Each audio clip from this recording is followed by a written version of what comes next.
APN9 news और आपके साथ मैं हूं क्रांति सिंह। एक बार फिर हमारे इस खास प्रोग्राम में आप सभी का स्वागत है। आज के इस खास प्रोग्राम में हम बात करेंगे कि आखिरकार बिहार की सियासत में हो रहे उठापटक जो है वो आखिरकार कब शांत होगा, क्योंकि इस उठापटक के बीच में लगातार नीतीश कुमार कभी निशाने पर आ रहे हैं तो कभी तेजस्वी यादव, और अब तो कयास भी ये लगाए जा रहे हैं कि नीतीश कुमार जो है उनको ये आशंका हो रही है कि तेजस्वी यादव कहीं उनसे सीएम कुर्सी ना छीन ले, क्योंकि यहाँ पर देखा ये गया था कि नीतीश कुमार तो कह रहे थे कि उन्हें सीएम कुर्सी का कोई लोभ नहीं है, लेकिन उसी सीएम कुर्सी को लेकर के करीब 8 बार पलटू राम की भूमिका जो है वो निभाते हुए 8 बार सीएम बने वो। लेकिन अब देखना यही है कि बार बार पलटने की नीति आखिरकार कहीं उनको भारी तो नहीं पड़ने वाली है, और जो उनके कयास लगाए जा रहे हैं कि क्या वो तेजस्वी यादव के साथ में अपने आगे की रणनीति नहीं तय कर सकते हैं, बल्कि कुछ और ही तय करके पूरा का पूरा समीकरण एक बार फिर बदल देंगे। आज इसी मुद्दे पर चर्चा करेंगे और चर्चा में इस वक्त हमारे साथ मौजूद है अबरार। आपका बहुत बहुत स्वागत है हमारे इस खास प्रोग्राम में। अभी देख रहे हैं आप चारों तरफ जो सियासी माहौल है, जो सियासी बिसात इस वक्त बिछी हुई है, उस सियासी बिसात के बीच में बिहार की सरगर्मी काफी तेज है, और इस सरगर्मी को लेकर के सवाल यही उठ रहे हैं कि आखिरकार बिहार की सियासत में नीतीश तेजस्वी की जोड़ी कायम रहेगी या फिर नीतीश यहाँ पर कोई अलग ही अनोखा खेल खेल करके अपनी सत्ता जो है बचाने के लिए तेजस्वी यादव को बाहर का रास्ता दिखाएंगे। देखिए, जहाँ तक नीतीश कुमार की सत्ता का सवाल यहाँ पर है, तो नीतीश कुमार लगातार एक ऐसे नेता के तौर पर बिहार में उभरे हैं कि सरकार चाहे वो विपक्ष की हो या जो है वो एनडीए की हो, तमाम जगहों पर सीएम का चेहरा जो है वो उन्हीं को बनाया जाता है। तो कहीं ना कहीं ये उनकी एक तरीके से उपलब्धता है, और इसको लेकर के अब देखिए कि आरजेडी पार्टी जो कि सबसे बड़े सियासी दल के तौर पर बिहार की विधानसभा में जानी जाती है, और ऐसे में उन्होंने इसके बावजूद भी नीतीश कुमार को ही बिहार के सीएम के तौर पर जो है अपना लिया है, और खुद तेजस्वी यादव ने उप मुख्यमंत्री पद की शपथ ली है। तो कहीं ना कहीं ये बड़ा जो है योगदान कह सकते हैं आप एक तरीके से बिहार की राजनीति के लिए, कि अब नीतीश कुमार को लेकर के जिस तरीके से तेजस्वी यादव ने अभी तक जो बयान दिए, उससे तो यही लग रहा है कि तेजस्वी यादव उनके मुख्यमंत्री बनने से नाराज नहीं है।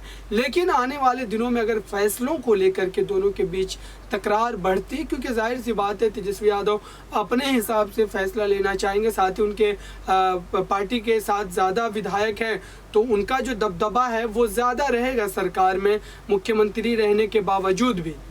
जी बिल्कुल, यहाँ पर दबदबा जो है वो ज़्यादा रहेगा, लेकिन इस दबदबे को लेकर के सवाल यही उठे रहे हैं कि क्या नीतीश कुमार जो है वो तेजस्वी यादव को धोखा देंगे, क्योंकि देखिए बार बार वो कहते हुए नजर आए कि उन्हें सीएम कुर्सी का लाभ नहीं है, लेकिन इसके बावजूद भी अभी तो अपने भतीजे को आगे बिठा सकते थे, उनको मुख्यमंत्री का पद दे देते, फिर भी वहाँ पर मुख्यमंत्री का पद अपने भतीजे को देना तो छोड़िए, एक बार बयानबाजी में भी कहीं नहीं कहा कि वो अपनी कमान जो है वो तेजस्वी यादव को सौंपेंगे। आखिरकार क्यों?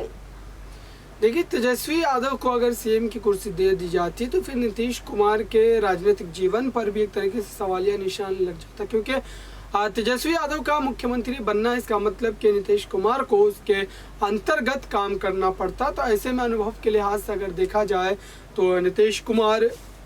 रेल मंत्रालय भी संभाल चुके हैं, केंद्र की राजनीति में भी काफ़ी सक्रिय रहे हैं, और फिर उन्होंने बिहार की राजनीति की लेकिन अबरार सवाल तो यही है ना कि कुर्सी का लाभ तो उन्हें है ही नहीं, तो ऊपर काम करे उनका भतीजा या नीचे काम करे उससे क्या फर्क पड़ता है, और अपना ही तो भतीजा है, आगे बढ़ेगा तो खुशी तो उन्हीं को होनी चाहिए। देखिए, सियासी बयानबाजी से आप कह सकते हैं कि कुर्सी का लाभ नहीं है, कुर्सी का लाभ नहीं है तो फिर आप सरकार से बाहर रह करके भी जनता की सेवा कर सकते हैं। तो इस तरीके की बातों को लेकर के मतलब कुर्सी का लोभ है नीतीश कुमार के अंदर? बिल्कुल है, क्योंकि अगर देखिए अब उन्होंने जिस तरीके से सीएम पद की शपथ लेने के बाद जब मीडिया कर्मी के द्वारा सवाल पूछा जाता है नरेंद्र मोदी पर 2024 लोकसभा चुनाव पर, तो उन्होंने खुलकर के इस बात को कहा है कि जब मीडिया कर्मी ये सवाल पूछता है कि आप क्या 2024 में विपक्ष की तरफ से पीएम उम्मीदवार के चेहरे होंगे, तो उनके द्वारा कहा गया है कि 2014 में जो लोग आए थे वो 24 में नहीं रहेंगे। तो ये बात उन्होंने इस बात को सिरे से खारिज नहीं किया कि वो पीएम उम्मीदवार का चेहरा नहीं होंगे, बल्कि उन्होंने अलग तरीके से उस बात का जवाब दे दिया। तो इस बात से आप समझ सकते हैं कि उनके मन में कहीं ना कहीं पीएम बनने की इच्छा जो है वो है। और इस बात को लेकर के गिरिराज सिंह ने भी कई बार उन पर निशाना भी साधा है कि दरअसल नीतीश कुमार 2024 में पीएम उम्मीदवार बनना चाहते हैं विपक्ष की तरफ से, इसीलिए उन्होंने ये बड़ा फैसला जो है वो एनडीए का साथ छोड़ करके महागठबंधन में जाने का लिया है। लेकिन बीजेपी की तरफ से भी तो पीएम मोदी ने ये साफ कर दिया है कि अगली बार जो है मैं रहूं ना रहूं, लेकिन बीजेपी जो है वो सत्ता जरूर संभालेगी। मतलब वो खुद के लिए भी एक क्वेश्चन मार्क छोड़ते हुए नजर आए हैं कि पीएम पद के लिए अब दावेदारी में वो पीछे हटेंगे और पीएम पद के लिए बीजेपी में किसी और नेता को जो है वो आगे बढ़ाने का काम करेंगे। तो यहाँ पर तो नीतीश कुमार के पास बहुत बड़ा ऑफर था कि बीजेपी के साथ ही बने रहते और पीएम पद की दावेदारी बीजेपी की तरफ से भी कर सकते थे।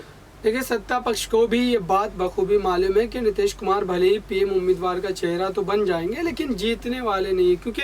आप देखिए उपराष्ट्रपति चुनाव से लेकर के राष्ट्रपति चुनाव में जिस तरीके से विपक्ष बिखरा हुआ था, तो ऐसी स्थिति में ये उम्मीद और ये कयास आ रही करना कि विपक्ष का कोई उम्मीदवार जीत करके देश का प्रधानमंत्री बनेगा, ये बेमायने होगा। क्योंकि नवीन पटनायक, ममता बनर्जी, शरद पवार, नीतीश कुमार, केजरीवाल, ये तमाम ऐसे बड़े नेता हैं विपक्ष के जिनके मन में कहीं ना कहीं इस बात की लालसा है कि वो 24 के इलेक्शन में जो प्रधानमंत्री उम्मीदवार उनको बनाया जाए विपक्ष की तरफ से। तो एक अनार 100 बीमार वाली स्थिति जो वो पैदा हो गई। ऐसे में विपक्ष बिखरता हुआ नजर आएगा और उसका सीधा फायदा भारतीय जनता पार्टी को मिलेगा और एक बार 24 में भी फिर से भारतीय जनता पार्टी जीतती हुई नजर आएगी। मैं भी तो वही कह रही हूँ ना कि यहाँ पे तो फिर तो और आसान हो जाता नीतीश के लिए जो है पीएम पद की दावेदारी करना। वो यहाँ पर बीजेपी के सामने ये शर्त रख देते हैं कि अगर आप हमारे साथ गठबंधन रखना चाहते हैं तो मुझे पीएम पद की दावेदारी के लिए आप उतारे, एनडीए की तरफ से हमें बहुमत दे। तो यहाँ पर मान तो जाती बीजेपी। देखिए, जेडीयू पार्टी की जो स्थिति है, जेडीयू पार्टी मात्र 2-3 राज्यों में है और ऐसे में उनका इस बड़े अगर शर्त की बात की जाए बीजेपी के सामने, तो इस शर्त पर बीजेपी हाई कमान कभी भी तैयार नहीं होता, क्योंकि बीजेपी में कई ऐसे बड़े दिग्गज, कोई भी पार्टी हो जिसके पास खुद जनाधार हो, जो खुद अपने बलबूते पर सरकार बना सकती हो, वो पार्टी क्यों चाहेगी कि कोई और नेता उनकी पार्टी के जनाधार की बदौलत देश का प्रधानमंत्री बने। अगर पीएम नरेंद्र मोदी की बात की जाए कि वो 24 में उम्मीदवार नहीं होंगे, तो ऐसा नहीं लग रहा है, क्योंकि अगर उनके चेहरे को छोड़ करके आप अगर नज़र दोहराएं तो फिर बीजेपी कहीं ना कहीं कमज़ोर होती नजर आएगी, क्योंकि अभी तक लोगों के जहन पर, लोगों के दिमाग में पीएम नरेंद्र मोदी का जो जादू है वो अभी भी बोल रहा है। आप देखिए कि बीमारी, माफ़ कीजिएगा, महंगाई, एक तरीके से बेरोजगारी, इन तमाम मुद्दों को लेकर के अब तक कोई चर्चा नहीं होती है और लगातार लोग इन तमाम एक तरीके से महंगाई, बेरोजगारी जिस तरीके से बेतहाशा बढ़ रही है, उसके बावजूद भी वो अगर अलग अलग राज्यों में जीत रहे तो इसका सीधा मतलब है कि बीजेपी को अभी जनता पसंद कर रही है। बिल्कुल। यहाँ पर एक आखिरी सवाल और पूछना चाहूंगी अब्रार के। एक तरफ देखा जा रहा है कि नीतीश कुमार को लेकर के कहीं ना कहीं अभी भी यादव परिवार के अंदर बहुत सारे संकोच है कि कहीं बीच राह पर जो है वो नीतीश कुमार साथ ना छोड़ दे या फिर कोई ऐसा खेला ना कर दे जिससे कि यादव परिवार जो है वो एक बार फिर सत्ता से बाहर का रास्ता देख सकते हैं। वहीं दूसरी तरफ यही डर जो है वो चाचा के अंदर भी है, यही डर जो है नीतीश कुमार भी अपने अंदर समेटे बैठे हैं कि सिर्फ 5 विधायकों की टोली जो है और चाहिए अपनी बहुमत पूरा करने के लिए, तो उन्हें नीतीश कुमार की उतनी जरूरत नहीं है। तो यादव परिवार अपने लिए 5 वोट प्रतिशत जो है वो खरीद सकता है, दूसरी जगह के विधायकों को मना सकता है, छोटे छोटे दलों का एकजुट करके सत्ता में अपनी वापसी कर सकता है। ऐसे में क्या लगता है कि क्या चाचा भतीजे के बीच के अंदर जो ये संकोच वाला जो मामला है, क्या यही जो है सरकार गिराने में जो है वो भूमिका निभाएगी या फिर इसकी वजह से जो है गठजोड़ और मजबूत होगा, क्योंकि दोनों अपने इन आकांक्षाओं को कहीं ना कहीं एक दूसरे के साथ मिलकर के खत्म कर सकते हैं। देखिए, नीतीश कुमार के राजनीतिक जीवन पर अगर एक नज़र डाले तो फिर ये बात बिल्कुल जायज़ है सोचना कि आने वाले समय में नीतीश कुमार का अगला कदम क्या होगा। वो आने वाला समय ही बता पाएगा, क्योंकि नीतीश कुमार इससे पहले भी 15 में आरजेडी के साथ चुनाव लड़ते, विधानसभा का सरकार चलती उनके 2 साल, और फिर उसके बाद अचानक से वो एनडीए में शामिल हो जाते हैं और फिर 2 साल 1 साल के बाद फिर वापस से आरजेडी में गठबंधन कर लेते हैं। तो ये उनके इस